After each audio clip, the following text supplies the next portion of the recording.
अभी हम लोग पढ़ेंगे जीडीपी के बारे में। तो यहाँ पे क्वेश्चन है कि informal sector activities are not include in GDP. सही है कि गलत?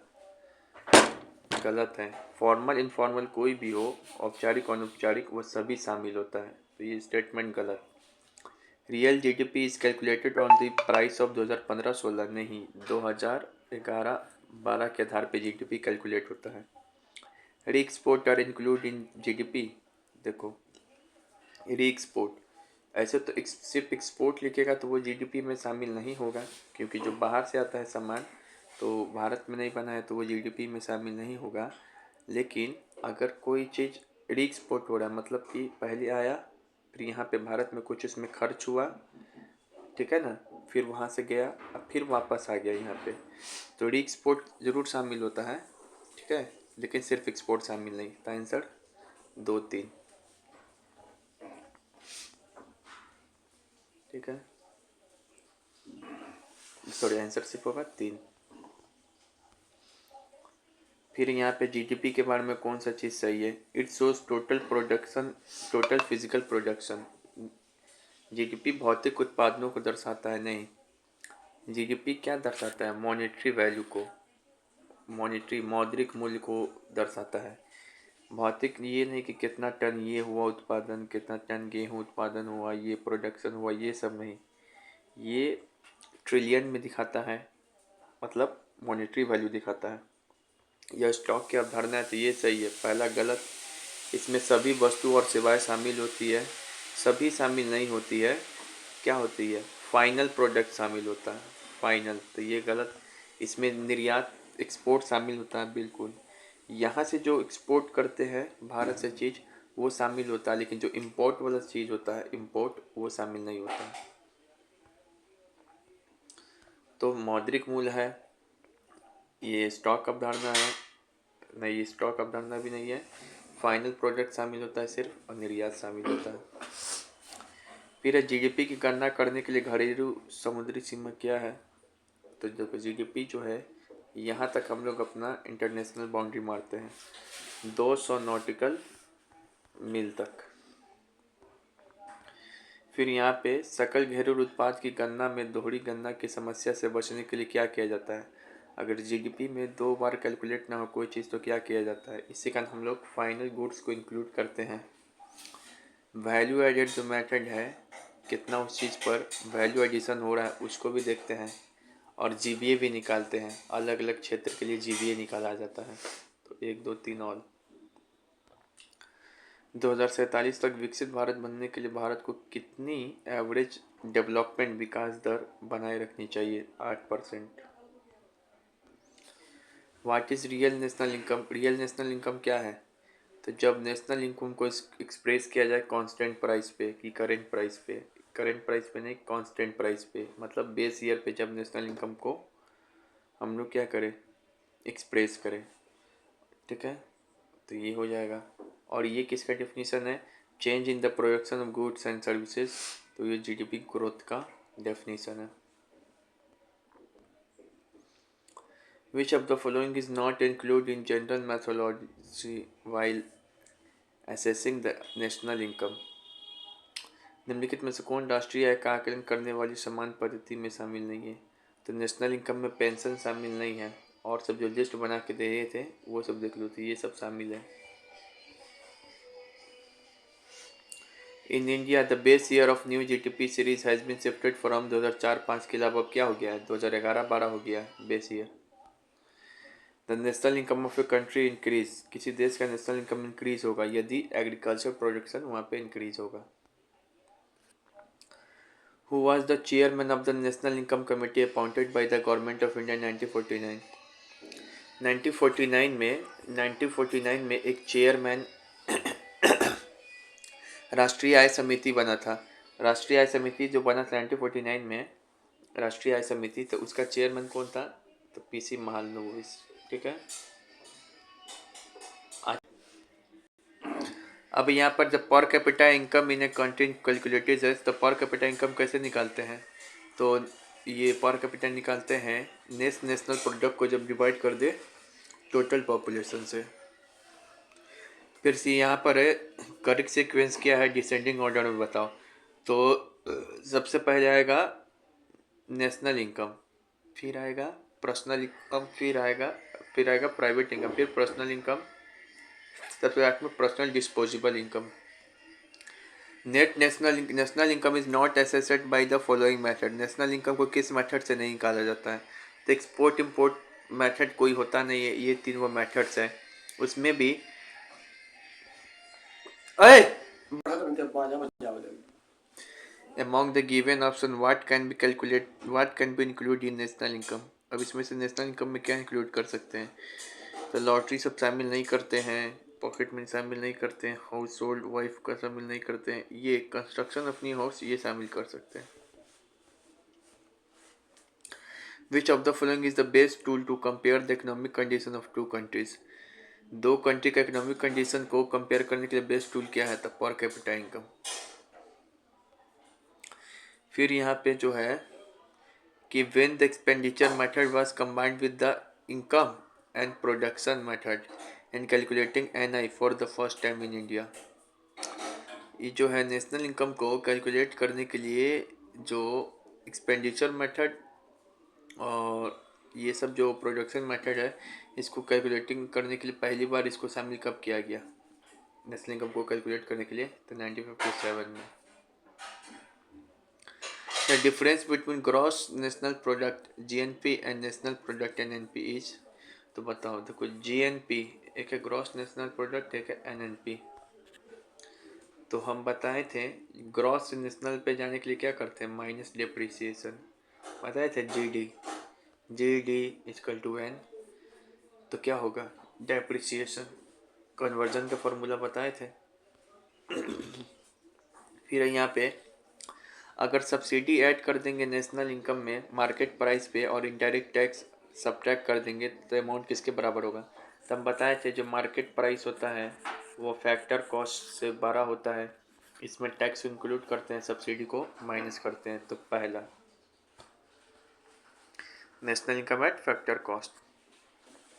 यहाँ पे बोल रहा है nominal GDP real GDP equal हो जाए तो इसका वैल्यू क्या होगा जीडीपी डिफ्लेटर का? तो जीडीपी डिफ्लेटर का फॉर्मूला ही होता है nominal GDP by real GDP into में 100। यदि इन दोनों का वैल्यू समान हो जाए तो जीडीपी डिफ्लेटर का वैल्यू 1 आएगा। If gross investment becomes zero then which of the following prevents national income from becoming zero. अगर यहाँ पे बोल रहा है इन्वेस्टमेंट जीरो हो जाए एक, तो उसके बाद किसको जीरो होना पड़ेगा? तो ये सब तो जीरो हो नहीं सकता, कंजप्शन जीरो हो जाएगा। अच्छा, जीडीपी दो प्रकार का होता है, नॉमिनल और रियल जीडीपी। नॉमिनल जीडीपी में महंगाई दर कैलकुलेट नहीं करते, इसमें महंगाई दर कैलकुलेट करते हैं। ये खुद के देश का कंपैरिजन के लिए निकालते हैं और ये दूसरे देश के कंपैरिजन के लिए। ये तो बताइए GD इक्वल टू N, तो NDP आ जाएगा। उसके बाद GDP से GNP कैसे आएगा? तो GDP से GNP आएगा, मतलब ये डोमेस्टिक से नेशनल आना है। नेशनल में क्या करते हैं? बाहरी आदमी का घटा देते हैं और अपने देश का पैसा जोड़ लेते हैं, जिसको बोलते हैं नेफिड। ठीक है, तो ग्रॉस से क्या आ जाएगा? डोमेस्टिक से क्या हो जाएगा? नेशनल आ जाएगा। डोमेस्टिक से क्या आ जाएगा? नेशनल, राष्ट्रीयता। फिर ये भी बताए थे GNP से NNP कैसे आता है। तो ग्रॉस से नेशनल कैसे आता है? डेप्रिसिएशन माइनस करके। फिर NNP सब फॉर्मूला तो बता ही दिए हैं। फिर निम्नलिखित में से कौन सा राष्ट्रीय आय का घटक नहीं है? तो राष्ट्रीय आय which of the following is not a component of national income. तो ये GNP। ठीक है, फिर GDP की गणना करते समय निम्नलिखित में से कौन सी वस्तु शामिल नहीं की जाती? जो अगर GDP हमको कैलकुलेट करना है, इसमें क्या शामिल नहीं करेंगे? अगर GDP कैलकुलेट करना है हमको तो इसमें शामिल नहीं करेंगे इंटरमीडिएट सर्विस।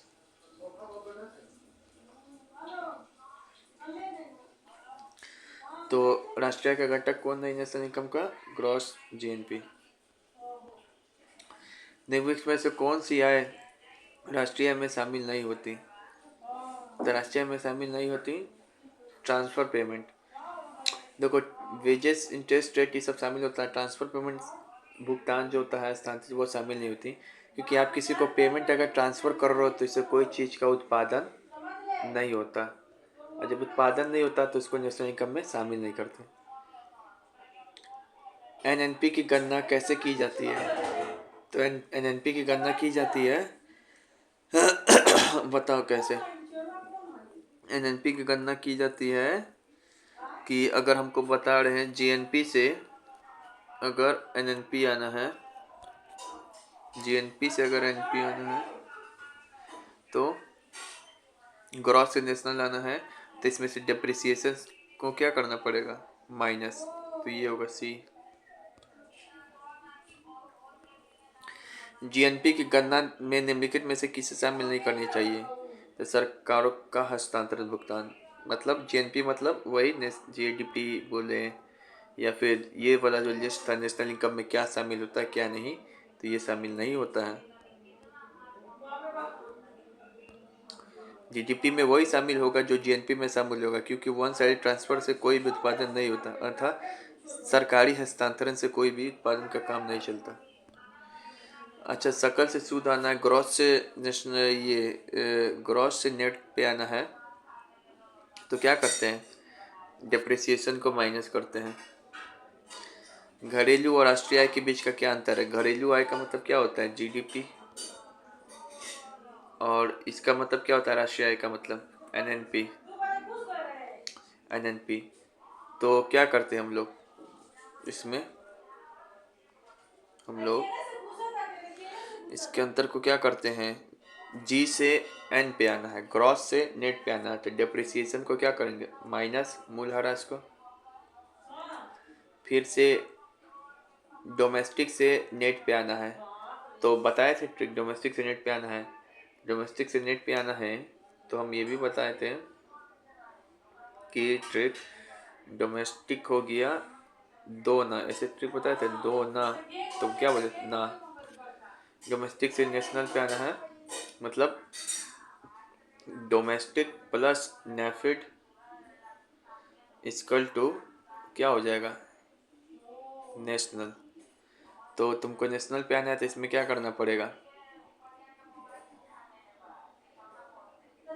नेशनल हो जाएगा, तो शायद सभी होगा इसमें क्या, नेफिड, देखो ये नहीं, सिर्फ ये होगा आंसर, नेफिड। ठीक है, जीडीपी से जीएनपी पे आना है, राष्ट्रीय आय मतलब, राष्ट्रीय आय मतलब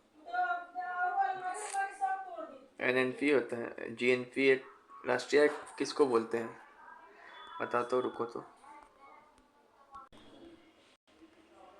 अच्छा, यहाँ पे बोल रहा है यदि जीएनपी, ये नेफिड अगर जीरो हो जाए तो क्या हो जाएगा, तो हम जानते हैं कि GNP equal to GDP plus नेफिड होता है, तो अगर ये जीरो हो जाएगा तो जीएनपी बराबर जीडीपी हो जाएगा।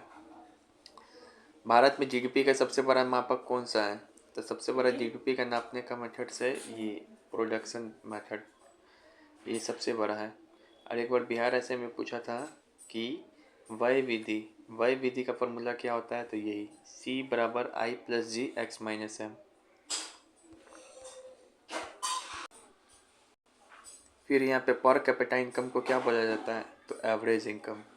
ठीक है, एवरेज इनकम, ये सब नहीं, जीएनपी नहीं, एनएनपी नहीं, पर कैपिटा इनकम को क्या बोला जाता है, एवरेज इनकम।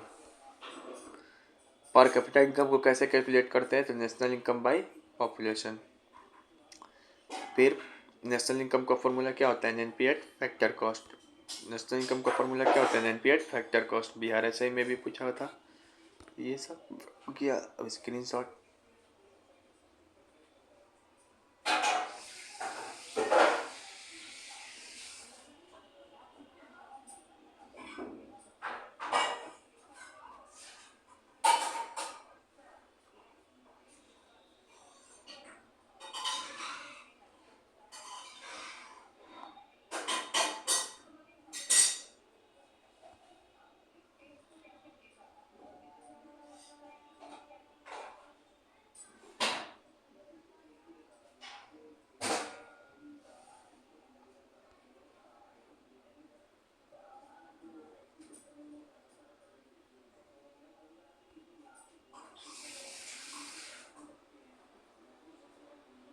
बबुआ घर में भी खाली करके तो सब फेंकने लगेगा।